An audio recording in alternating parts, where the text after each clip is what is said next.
Look at the colors that are in here. What do you see?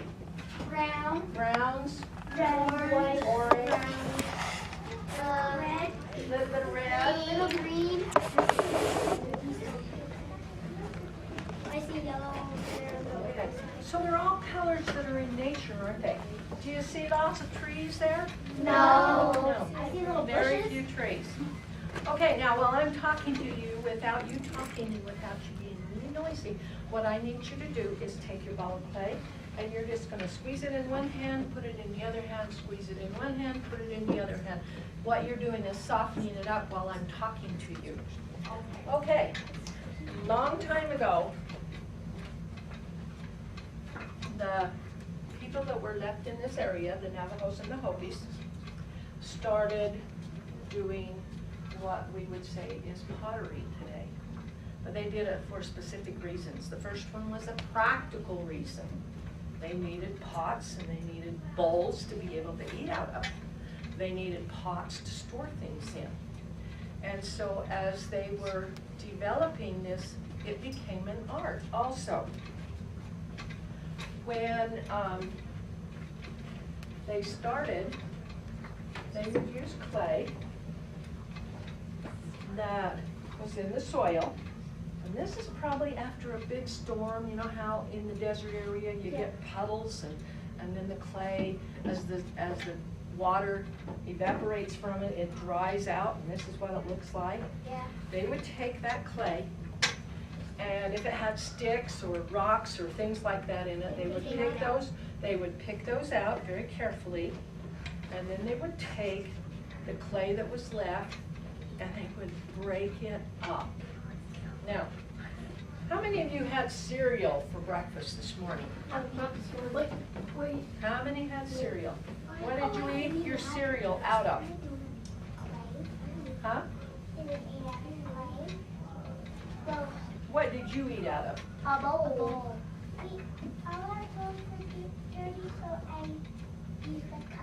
You used a cup. Okay, most of us would use a cup or a bowl to eat out of. And that probably came from the store, didn't it? But our Native Americans couldn't just run to the store because there just were not any stores at that point in time. And so they began learning how to do pottery. This lady, her name is Nampeo. And Nampeo provided for her family. You notice the pot that she has. She's made that herself. And the pot that she made is very plain looking. Nothing fancy about it at all, because it was a practical use. Well, her brother, Tom Palaka, was working at excavating some of these old Indian sites, and he came across several pieces of broken pottery. And as he looked at those, they had beautiful patterns on them. That's awesome. Okay? And he took those to Nampeo, and she looked at them and she thought, oh, they're beautiful. This is something that I would like to do. Now, the process that we go through, you've got your clay softened up now, and this is what I'd like you to do with it quietly while I talk. You're going to start rolling it with your hand. When you get it wide enough, then you're going to use both hands.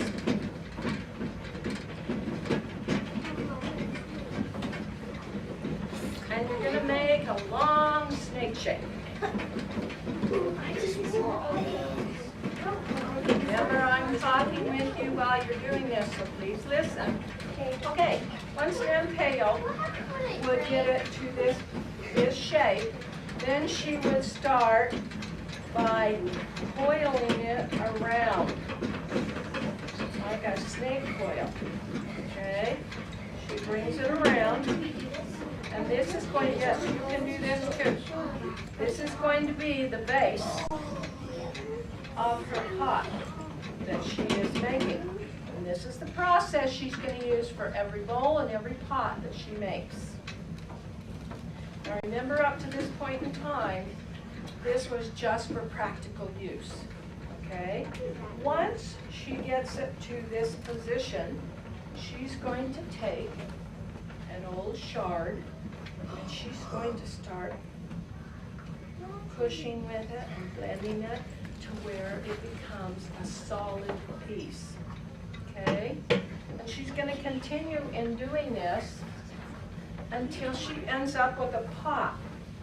Now, this pot was made by one of the men down at our museum, and every one of these is a row of coils.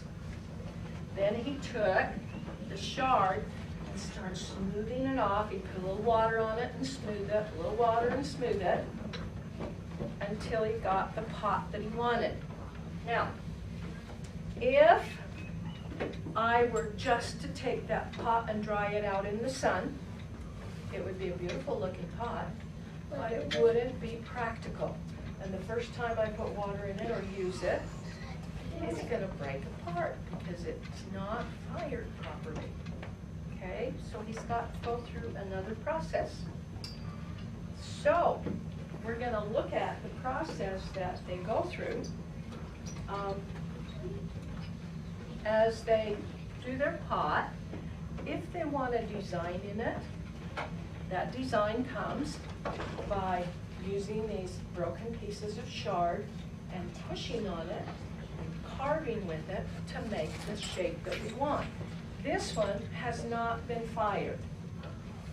This is just a clay pot, okay? So now, Mampeo has learned that there's these beautiful pieces and she's going to copy those same pieces. So she takes a yucca plant, they're like a cactus and it grows real tall. This is one of the leaves. And she takes one of those leaves and after it has dried, she starts pulling at it and pulling it apart. This becomes bristles, like a paintbrush. And this is what she is going to use to put her designs on her pottery.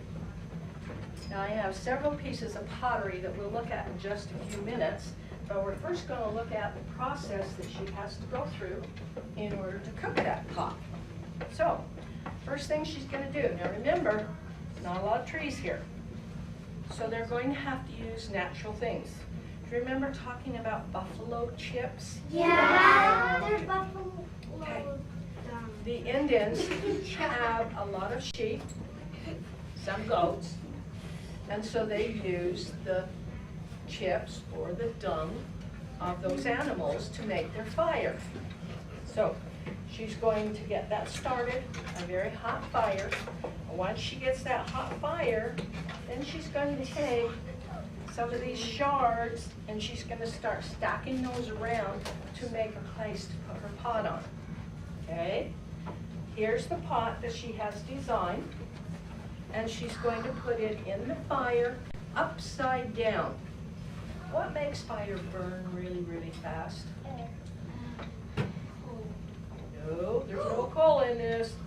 Air? Air, or oxygen. Oxygen. So there's plenty of oxygen in this fire to keep it burning. Once she's got the pot put in there, then she's going to build kind of a cave around it so that it will be protected. And as she builds it up, you can see there it's almost like a mound. And there's the final that she's going to use. This is like a kiln. And it's very hot. A kiln is what a person would use to make a pottery. Oh. Okay? And so it's a very hot, hot fire. And it has to burn for several hours. Now, we have some pieces here that I'm going to show you, that I'm going to specifically talk about this one. It's all black. And in order for her to get black, she is going to have to change that fire a little bit. She's going to get that fire very, very hot. Once it's really good and hot, she's going to take horse manure that has dried and has powdered, and she's just going to throw it on top of that kiln that she has made. And that's going to take all of the air out of that fire. And because it takes all the air out of the fire, it can't breathe. And so carbon is going to be one of the byproducts, and carbon is black in color. and that's where she gets her black. Now, these other pieces that you see up here were made by various Indians. Here's a pot with several of the designs on, and these were, if you'll remember, they were all painted on there with the yucca plant. Okay, let's see this one. This one would probably be a good one for carrying water in, because it has a small opening. This was done by the Santa Clara Indians, and Santa Clara is down in the southern part of the state. And these Indians had a lot of orange clay, and so this is based after that. This one you can see the various patterns that are here.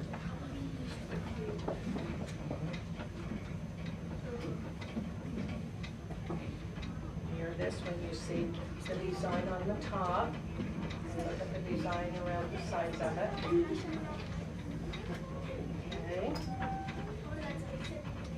This one. Now, at this point in time, it has gone from being a pot that is a necessity, or that I would use for practical reasons, and now it has become beautiful designs of art.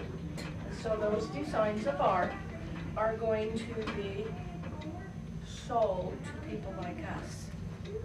If you've ever been down in the Southwest, you would have an opportunity to buy pottery from Indians, and it's very, very, very expensive to buy those potteries. And the reason it's so expensive is it takes them a long time to come up with this process. Now, if you go down to the Church History Museum, these are some of the pieces that you will see at the museum. We have an area called the Southwest Indian area, and it's filled with all kinds of arts that are done by the Indians, the Southwest Indians, mainly the Hopi and the Navajo. Yes, they do. Okay, now, you have finished with your coil now, and we're going to be getting ready to go into our next group. So what I need you to do is roll back up into a ball. And as you roll it back up